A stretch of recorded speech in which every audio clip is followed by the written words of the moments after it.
Thank you, Novopath, for sponsoring this conference, this webinar.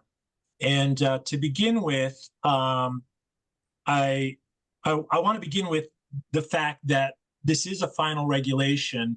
It's not a proposed regulation or a. It's final. It's here, and it needs to be learned and paid attention to.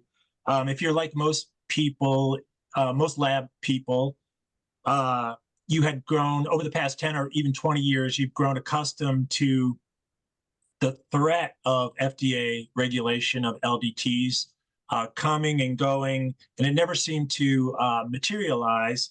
But with the publication of the final rule on May 6th, it's here and it's final, and it needs to be paid attention to and followed by laboratories.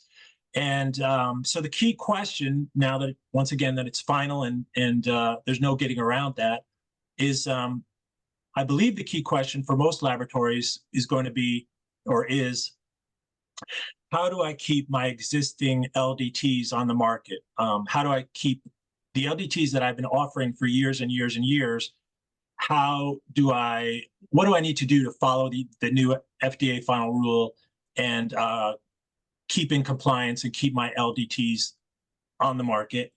The good news is that the proposed rule was very severe, and the final rule is a little bit less severe than the proposed rule, and there are some partial, and the emphasis here is partial grandfather exemptions for LDTs that have been on the market prior to the publication of the final rule on May 6, 2024. And I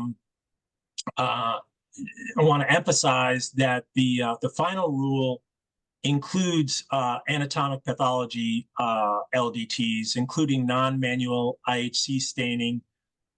These are not now also subject to FDA oversight.